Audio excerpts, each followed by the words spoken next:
Even so, we all are dealing with those ancestral patterns, right? They can manifest as inherited dispositions, those relational dynamics, life obstacles or challenges that don't fully respond to our own efforts, no matter what you do, or even you might not even see it or deal with it yourself, but it is in your family line and you're not realizing that you aren't able to overcome those things because these are inherited ancestral patterns that need to be dealt with. Ifa teaches that you carry the character of your people, your lineage, right? So you don't come in here in the earth in isolation. You're going to come in with a whole lot of energy behind you, with you, in you, etc. And those are going to be the ancestral forces, of course, also other spiritual forces, but your ancestors are vital to you achieving your goals. Some people's ancestors are closer connected to them than other people's ancestors as far as your ego can actually be like somebody's head or Risha, or somebody could just have a really close connection to Egungun, especially depending on their destiny or what have you. Egungun could be very vital in you achieving your destiny in ways that it may not be as vital for other people, right?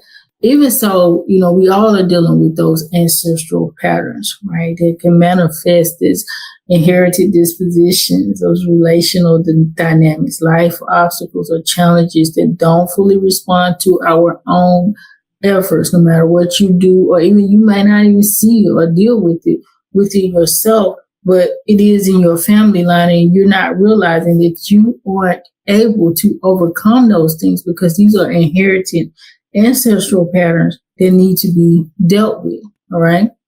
Usually they're going to occur. They're going to show up in those repeating themes that surface across your lineage, across your family line. All right. Or they emerge without a defined personal origin to you.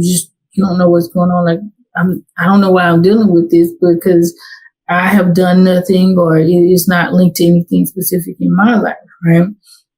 You see this, I see it all the time, all day long, right? In so many different scenarios.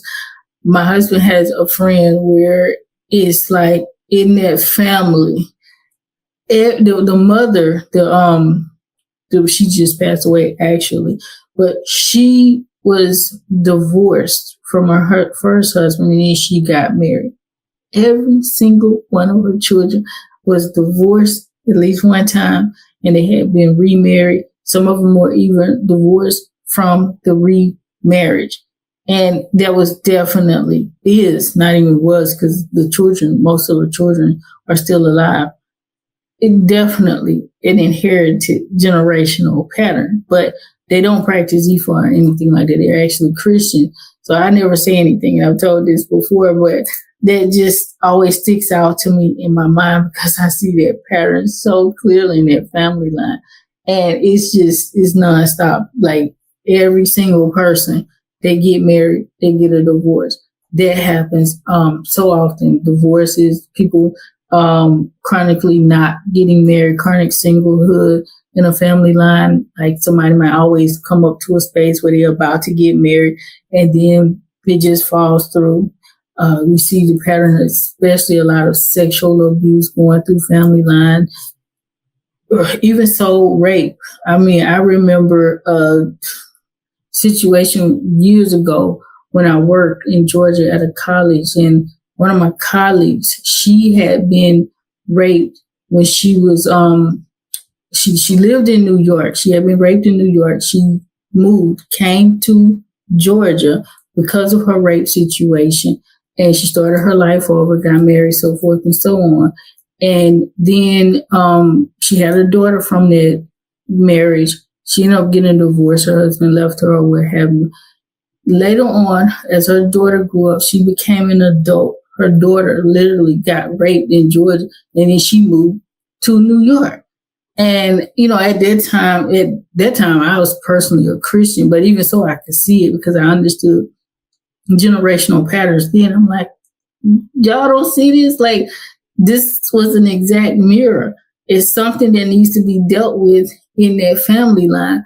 But they weren't dealing with it. Instead, they were just moving because they were trying to get away from the physical environment and not really dealing with the emotional aspects of their particular situation. But that's the reality. And, it's countless patterns that I see all day that just show up in family lines. And a lot of times people are dealing with things from generational situations, and they never really work out their life circumstance because of that.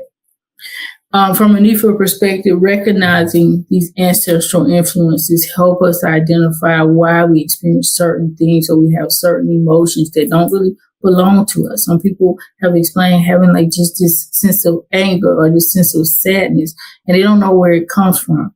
And sometimes they'll dig into their lineage and they'll see realize a situation where one of their ancestors went through something where it left this stain of like chronic, emotional patterns or behavior on the family because it was never reconciled. And so somebody has to go back and do that work so that the family line can overcome that. Personal responsibility is still not absolved. It's just because it is an ancestor influence, though. So just because you know that I'm dealing with this because of my lineage or what have you, doesn't mean that it's okay to just stay in that space and not do the work and not get rid of those shadows and deal with that material that's coming through the bloodline. Instead, you're actually supposed to correct it, especially if you know, because if you know, there's a strong likelihood that you are a generational healer that is meant to deal with that. And so you're going to have to do the work. Another question that I got from you guys before is, do the ancestors work within the shadows without the need for evo or for good care, or is good character sufficient on its own? So definitely in some situations, ancestral influences can be corrected through your own behavior, your own character, etc. Right? But this is generally not going to be the case for generational healers, as I mentioned before, and it's just not going to be the case for everybody, period. In some cases, it can happen. In other cases, it's not. All right.